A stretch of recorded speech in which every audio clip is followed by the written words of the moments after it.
Keo was shoved into the water by her mother, just because she said the wrong thing. Then her mother dumped a huge amount of ice into the tub. By doing this, she could torture Keo while also reducing the swelling, making sure there wouldn't be a single visible mark of abuse. Even after venting her rage, her mother still found Keo irritating. She dragged her straight into the storage room and locked her inside, in weather that was 20 degrees below zero. Keo wore nothing but a thin slip. She had fought back. She had tried every possible way to escape, but none of it worked. In the end, she could only silently endure everything. The immense pain, both physical and psychological, slowly sealed her off from the world. The childish laughter and happiness of kids her age felt like something she could never have. But one afternoon after school, a boy named Sattoru blocked her path and said he wanted to be her friend. Keo looked at him and asked, would he dare to kill someone for her?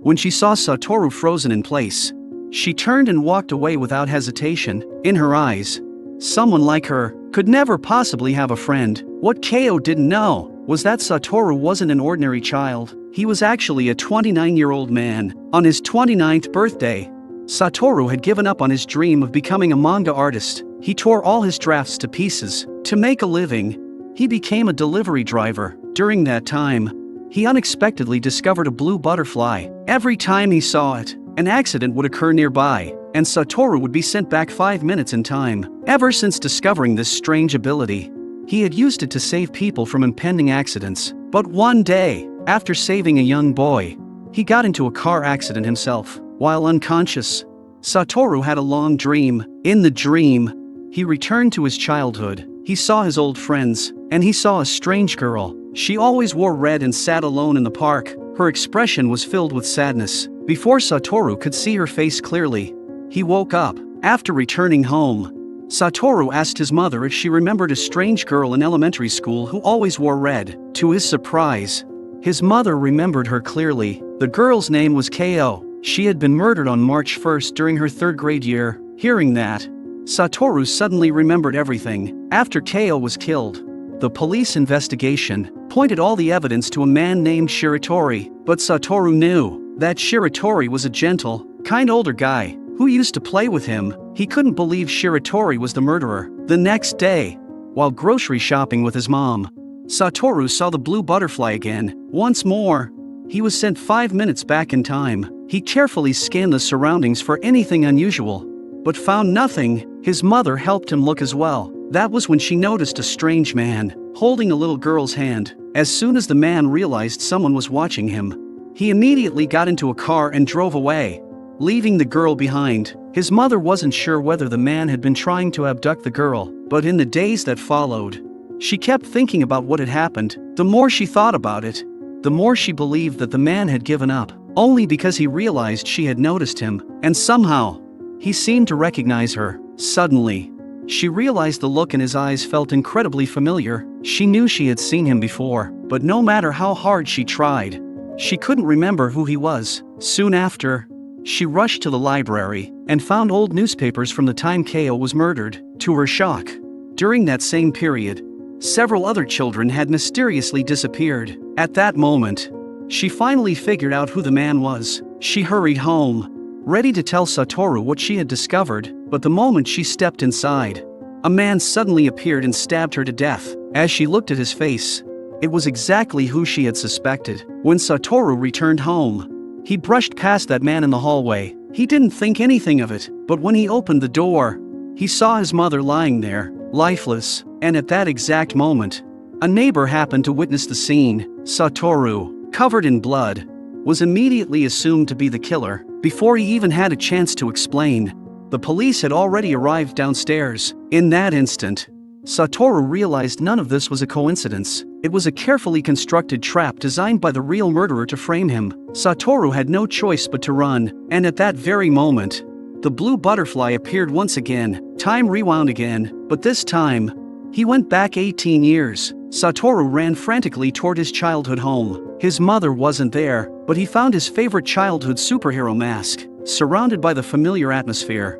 Sattoru held the mask in his arms and slowly drifted to sleep. When he opened his eyes, he finally saw the person he had wanted to see most. Although Satoru's reaction puzzled his mother, she didn't think too much of it. Instead, she simply went to start cooking. Before long, She had prepared a full table of food. Sattoru couldn't hold it in anymore and burst into tears. Moments that felt so ordinary and happy are often only understood as precious after they're gone, and that was when Sattoru swore that this time, he would save his mother, and he would make the real killer pay. From that day on, Sattoru began finding every possible way to get closer to Ko, because she was the only lead. Their classmates all assumed that Sattoru had a crush on Ko. They even tried to help him come up with ideas. With everyone's help, Sattoru accidentally came across Ko's essay. Its title was, "The Town Where Only I Am Missing." In the essay, Ko wrote about her wish to one day grow up and travel to a deserted island, a place with no pain,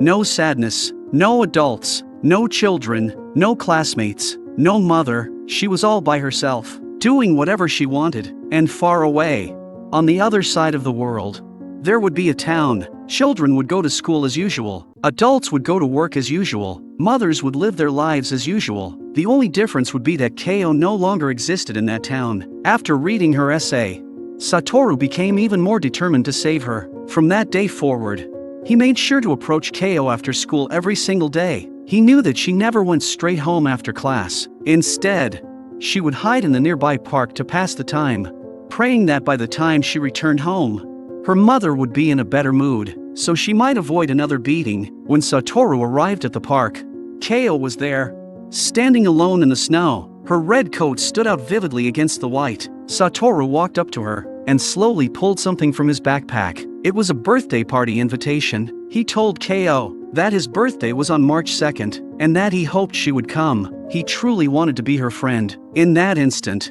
Ko realized that the boy in front of her was not making fun of her. She had simply grown used to loneliness and coldness. Being cared for the very first time left her completely at a loss. She even reacted in awkward, inexplicable ways. Without a doubt, on that quiet, snowy night, their relationship began to warm. Still worried about her safety, Sattoru decided from that day on to walk her to and from school. But when he arrived at her house one day, he was met with books and a school bag scattered across the floor. Slowly, he pushed open the storage room door. What he saw was the very last thing he wanted to see. But Ko didn't want anyone to witness her in such a miserable state. She kept begging Sattoru to leave. He stood there, frozen and helpless. At that moment, Ko's mother walked in. Sattoru knew very clearly that this woman had been abusing her daughter again. When the woman tried to drag Ko away, Sattoru finally gathered the courage to question her. He demanded to know who had caused the bruises on Ko's body, but under her mother's pressure, Ko claimed that she had simply fallen by accident. In that moment, Sattoru realized that the two of them, just children, could never stand against an adult. The next day, Ko was late as usual. Sattoru noticed the bruises hidden beneath her collar. His heart ached. At that point, the only person he could turn to was their homeroom teacher Gaku. He told him everything about the abuse Ko suffered at home, but to his surprise, Gaku already knew. He had even reported it to Child Protective Services. However, after multiple investigations, no concrete evidence had been found. Gaku planned to wait until summer break, when Ko and her mother would be home every day, to try gathering proof. For now, all they could do was wait. Hearing that, Sattoru turned and left the office. Only he knew that waiting until summer would be too late, because on March 1st, Ko would be murdered. He returned to the classroom, trying to think of another solution, but then he realized that the lunch money he had collected that morning and left in his desk had disappeared. Sattoru quickly reported it to the teacher, but almost immediately, a girl spoke up, suggesting that Ko had probably stolen it. Since Ko had never paid lunch money before, the girl assumed she must be poor, and in her mind, only poor people would steal. As soon as she finished speaking, the classroom erupted in whispers, but to Sattoru, who was mentally 29 years old, the trick was painfully obvious. He had just announced the missing money, and this girl immediately suggested searching Ko's bag. It was clear she was trying to frame her. Sure enough, a thick stack of cash was found inside Ko's school bag. Sattoru couldn't hold back any longer. He angrily shouted that Ko might be poor, but she was absolutely not a thief. The classroom fell silent. Ko was used to being accused. She was used to being looked down on, but this was the first time someone had believed in her so firmly and without hesitation. From that day on, the distance between them quietly disappeared. Now Sattoru could naturally go to Keio's house and invite her out to hang out on Saturday, but Keio's mother had no intention of letting go of her punching bag. She flatly rejected Sattoru's invitation. Then, in that same threatening tone, she turned to Keio and asked whether she wanted to go out with him. What she didn't expect was that Keio said yes. Keio's response instantly enraged her mother. She raised her hand to strike her. Fortunately, Sattoru's mother arrived just in time and stopped her. Seeing that, Keio's mother had no choice but to agree to let her go. Soon, Saturday, February 27th arrived. Sattoru and Keio went to the Science Museum together. That afternoon, the two of them explored exhibit after exhibit. For once, a genuine smile appeared on Keio's face. Then February 29th came. The next day was supposed to be the day Keio would be murdered. Sattoru grew more anxious by the hour. Everything depended on this. That night, he walked Keio home. Early the next morning, he rushed to her house without saying a word.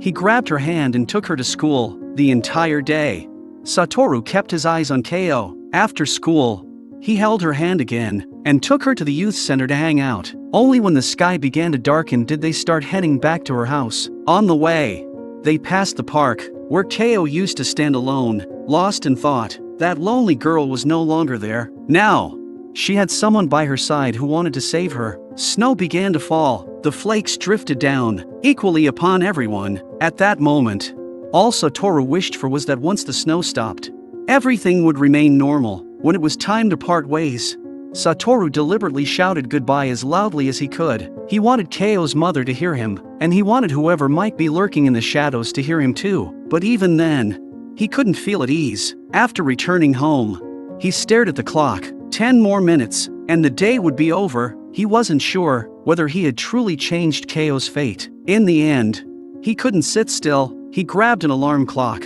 and quietly made his way to Keio's house. When the clock struck midnight, Sattoru finally let out a long breath. Early the next morning, at 6 o'clock sharp, he hurried to her house again. The moment he saw her, he finally felt relieved. Today was March 2nd. It was Sattoru's birthday, and it was Keio's birthday too. Their classmates had already planned to hold a birthday party at Sattoru's house. But right after school, Sattoru and Keio were called away by their homeroom teacher to help with something. When they returned to the classroom, it was completely empty. They complained that their classmates had no loyalty at all. But the moment they opened the door at home, their friends suddenly jumped out and surprised them. That was when Sattoru realized that everyone had coordinated with Gaku to secretly prepare this surprise. Even the cake on the table was made for both of them. But Keio looked a little down. She said she had wanted to knit a pair of gloves for Sattoru, yet because he had been asking her out so often lately, she hadn't been able to finish them. Sattoru smiled and told her she could give them to him later. After that, everyone made sandwiches together, and they each made birthday wishes. They received many presents, and the gift Sattoru gave Keio was also a pair of gloves. The party ended quickly, as usual. Sattoru walked Keio home. Before they parted, Keio told him she would finish knitting the gloves tomorrow and give them to him. They promised to see each other again the next day. Sattoru ran home, overjoyed. He was happy that he had changed Keio's fate. She was no longer going to die. That night, Sattoru slept more peacefully than he had in a long time. He even overslept the next morning and was late for school. But when he arrived at class, he learned that Keio was late too. In that instant, a terrible feeling rose in his chest. After school, Sattoru ran all the way to Keio's house. The house was empty. She wasn't in the storage room either. All that remained were footprints from a pair of long rubber boots, as if an adult man had been there. But what Sattoru didn't know was that Keio's stepfather and her mother were actually still inside the house. 6 days after Keio disappeared, a little girl named Nakanishi also vanished without a trace. On that same day, Gaku told everyone that from now on, students had to be picked up by their parents after school. A few days later, news reports began covering multiple child disappearance cases across the city. Faced with this situation, even Sattoru, who had traveled back from the future, was powerless. He had changed the course of events, but he had failed to change Keio's fate. Just then, Sattoru happened to pass by Keio's house and saw her mother stepping outside to throw something away. Sattoru walked closer to take a look and was instantly horrified. It was Keio's dismembered body. Satoru's heart completely collapsed. A flash of white light streaked across his vision, and he was sent back to the future once again. Appearing at the crime scene where his mother had been murdered, the police were still searching for him, with nowhere left to turn. His part-time manager Takahashi took him in. Soon after, Takahashi made an excuse about going out to buy something, but the moment he left, the building was already surrounded by police. It was obvious that Takahashi had called them. Sattoru rushed downstairs, and, while the officers weren't paying attention, quietly climbed over a wall and escaped. Just then, Sattoru's former co-worker Arie arrived on her motorcycle. She quickly took him back to her apartment. Arie believed that Sattoru would never kill anyone. She had once seen him risk his life to save someone. There had to be more to the story. After hearing her words, Sattoru finally felt a sense of relief. Then, he made a major discovery. 18 years ago, Ko had disappeared on March 1st, but after his previous failed attempt to save her, her disappearance date had shifted to March 3rd. Putting these clues together, it became clear that everything Sattoru did in the past could indeed change the future. The next day, when Sattoru woke up,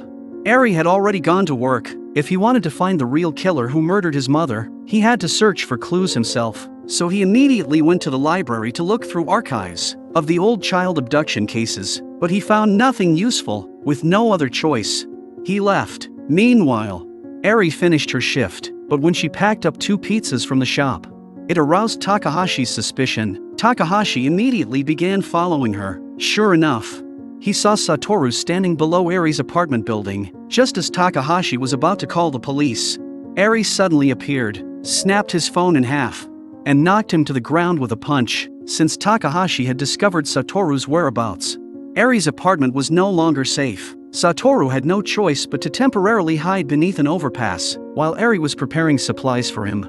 She suddenly received a text message. It read, "Stay where you are." The sender's name was Sattoru. Confused, Arie hesitated, and then smoke began pouring in from behind the door. Moments later, an explosion erupted. By the time Sattoru arrived, the entire building had already been swallowed by flames. Without thinking, he rushed inside. He had to save Arie. Finally, he found her near a doorway. He immediately picked her up and prepared to evacuate. At that moment, Takahashi also arrived to help. Together, they managed to carry Arie out of the building. Afterward, Takahashi told Sattoru to escape through the back door. He did this because he wanted to claim all the credit himself. After all, he had always had feelings for Arie. Once Sattoru got away, he pulled a phone from his pocket. It was the one Arie had secretly slipped into his jacket before losing consciousness. When Sattoru read the message on it, he immediately realized it had been sent by the same person who murdered his mother. If Arie had died in that fire,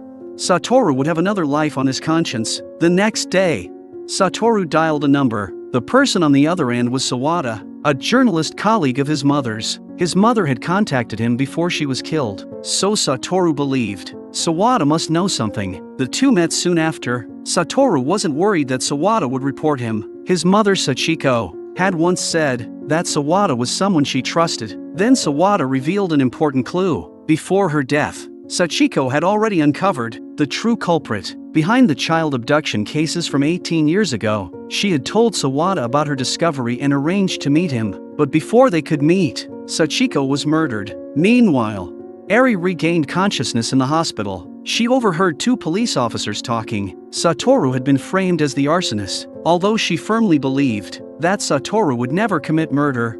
Everyone around her insisted that he was a ruthless criminal. It made Arie furious, yet she had no way to argue back.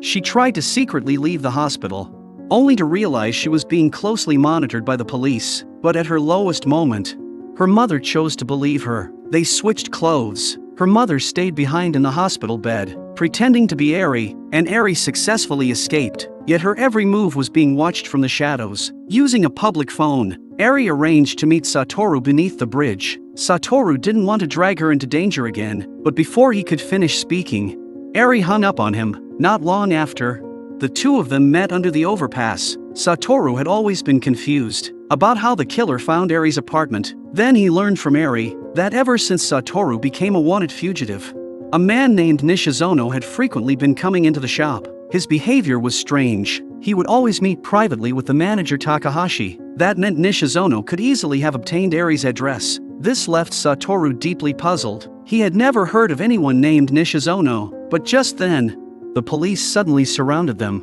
Sattoru was arrested on suspicion of murder. Arie was consumed with guilt. She believed that she had exposed Sattoru's whereabouts and caused his arrest. Listening to Arie's sobs, Sattoru knew this would haunt her for the rest of her life. So he told her, "Thank you for choosing to believe in me. It's because of you that I made it this far." At that moment, Sattoru noticed a figure in the distance. Although he couldn't see the person's face clearly, he recognized those eyes. That person had to be the killer. A blue butterfly fluttered past, and when Sattoru opened his eyes again, he had traveled back 18 years once more. Ko, who had died, was standing right beside him. That was when Sattoru came up with a plan. He would make Ko disappear for 3 days. As long as during those 3 days, her mother made no effort to look for her, it would legally count as abandoning guardianship. Ko would then be taken under protection by child welfare services and escape her mother's abuse. But Sattoru's recent strange behavior had caught Kobayashi's attention. Kobayashi pulled him aside. He said the current Sattoru felt completely unfamiliar to him. It was as if another personality was living inside his body. Sattoru knew he couldn't protect Ko alone, so he told Kobayashi everything. After hearing it all,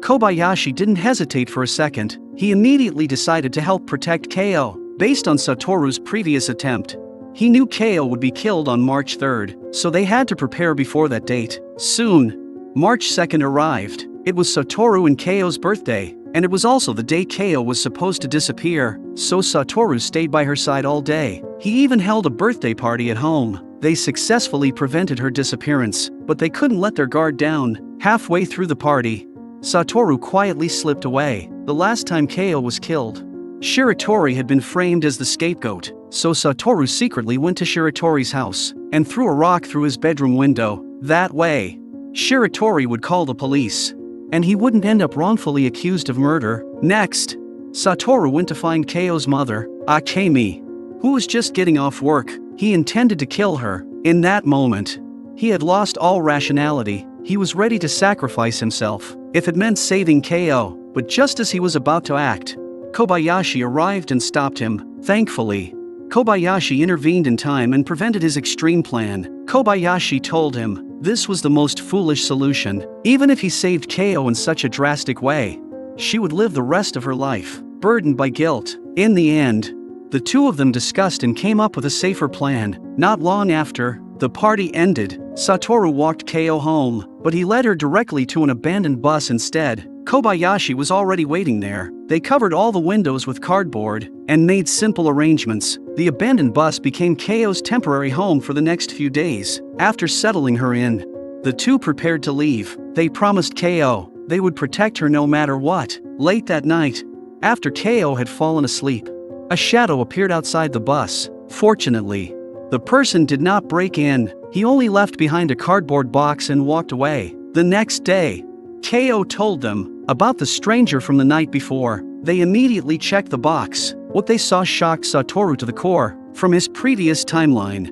he knew these were the very tools the killer intended to use to murder Ko. Without hesitation, Sattoru decided to take Ko back to his own house. Sachiko warmly prepared a delicious dinner for everyone. Afterward, she called Mr. Gaku. They had been in contact all along about Ko's situation. They agreed that Ko needed protection from child welfare services. Then they made a plan together. Later, Sachiko helped Ko wash her hair. It was a warmth Ko had never experienced before. Tears began to quietly fall. Soon, the next evening arrived. Ko rang the doorbell of her own house. The moment Akemi opened the door, she tried to strike Ko, but in the next second, Sattoru and Sachiko stepped forward. This only made Akemi more furious. She grabbed a shovel and prepared to attack them. Just then, Gaku arrived with staff from Child Welfare Services. This had been part of the plan between Gaku and Sachiko. According to the law, if a child goes missing for 3 days, and the guardian makes no effort to search for them,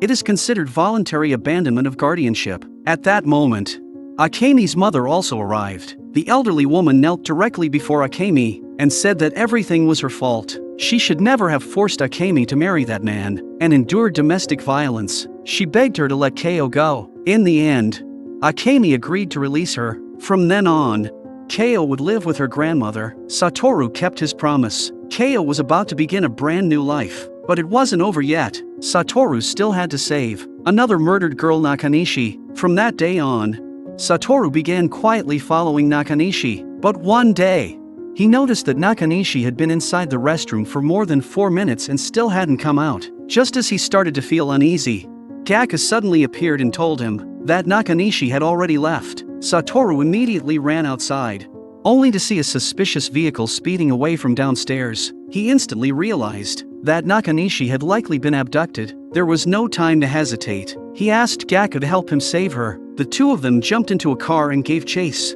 but Gaku drove straight into a tunnel. Sattoru urgently told him they were going the wrong way. Gaku calmly replied that the route was correct. Confused, Sattoru looked at Gaku and was stunned. That smile, it felt terrifyingly familiar. Gaku was the real killer, and precisely because he was a teacher, he could easily lure those girls away without raising suspicion. Gaku drove to the riverbank. Sattoru tried to escape, but realized his seatbelt wouldn't come undone. Gaku pulled out a basketball and jammed it against the accelerator. Within moments, the car slid into the frozen river. Sattoru had saved so many people, yet he couldn't save himself. He was supposed to die in that staged accident, but fate has a cruel sense of humor. He was rescued at the last second, but fell into a long-term coma. 15 years went by since the day Sattoru fell into the water. 15 full years had passed. During those years, Sachiko cared for him every single day, until one day, she shed tears she thought had long since dried up, because her son, who had been asleep for 15 years, finally woke up. After regaining consciousness, Sattoru was transferred to a regular hospital ward. His weakened body gradually began to recover, but he had lost many of his memories. Kobayashi and Hiromi had grown into adults. In order to help Sattoru, one became a doctor, and the other became a lawyer. They often visited him in the hospital. One day, after finishing his rehabilitation session, Sattoru heard a familiar voice. The moment he saw her, tears streamed down his face. It was Keo. She was now married to Hiromi and had a lovely child. Sattoru gently high-fived the baby. In that moment, it felt as if he had been reborn. During his recovery, Sattoru met a little girl named Misato. Misato was seriously ill and scheduled to undergo surgery in a few days. Originally, her family couldn't afford the expensive medical costs, but recently, someone had anonymously covered the expenses. The benefactor was a city councilman. Soon, Sattoru met that councilman. It was Gaku, but Sattoru had no memory of him. What he didn't know was that the moment he woke up, Gaku had already learned the news. Using his position as a councilman, he kept himself updated on all of Sattoru's medical condition through the doctors. On the day of Misato's surgery, Gaku came to the hospital again. While the girl was asleep, he injected poison into her intravenous drip. He even planted Sattoru's fingerprints to frame him. After finishing everything, he took Sattoru up to the rooftop for a talk. Once the time came, Misato would be wheeled into surgery. During the procedure, she would die from poisoning, and naturally, Sattoru would become the killer. Another perfect crime. But what Gaku never expected was that when Sattoru saw Keo, all of his memories had already returned. He had long since figured out Gaku's intentions. Then, Sattoru calmly told him that his memory had come back. Gaku was shocked at first, then broke into ecstatic laughter. During the 15 years, Sattoru lay in a coma. Gaku had countless opportunities to kill him, but he never did, because that wouldn't have given him the thrill of a perfect crime. What he truly enjoyed was the feeling of killing, and never being caught. But 15 years ago, Sattoru ruined everything. Every time Gaku carefully planned a murder, Sattoru would suddenly appear and disrupt his scheme. Over time, Sattoru became his only worthy opponent. He relished this deadly game between the two of them, but this time, Sattoru refused to be manipulated. He suddenly pushed his wheelchair straight toward the rooftop railing. At the very last second before falling, Gaku grabbed him, but Sattoru wrenched himself free and leapt down. Sattoru had already seen through him. If Sattoru died, Gaku would lose his reason to live. Gaku then stepped up to the edge of the rooftop, ready to jump as well, but he had fallen into a trap. This had been Satoru's plan all along. To any witness below, it would look like Gaku had pushed Sattoru off the rooftop. In the end, Gaku was arrested for attempted murder. Misato's surgery was successfully completed. Finally, Sattoru came alone to the bridge. It was a place that held memories between him and a certain girl. Just then, a blue butterfly fluttered past. Snow began to fall from the sky, and that snowfall witnessed the reunion between Arie and Sattoru.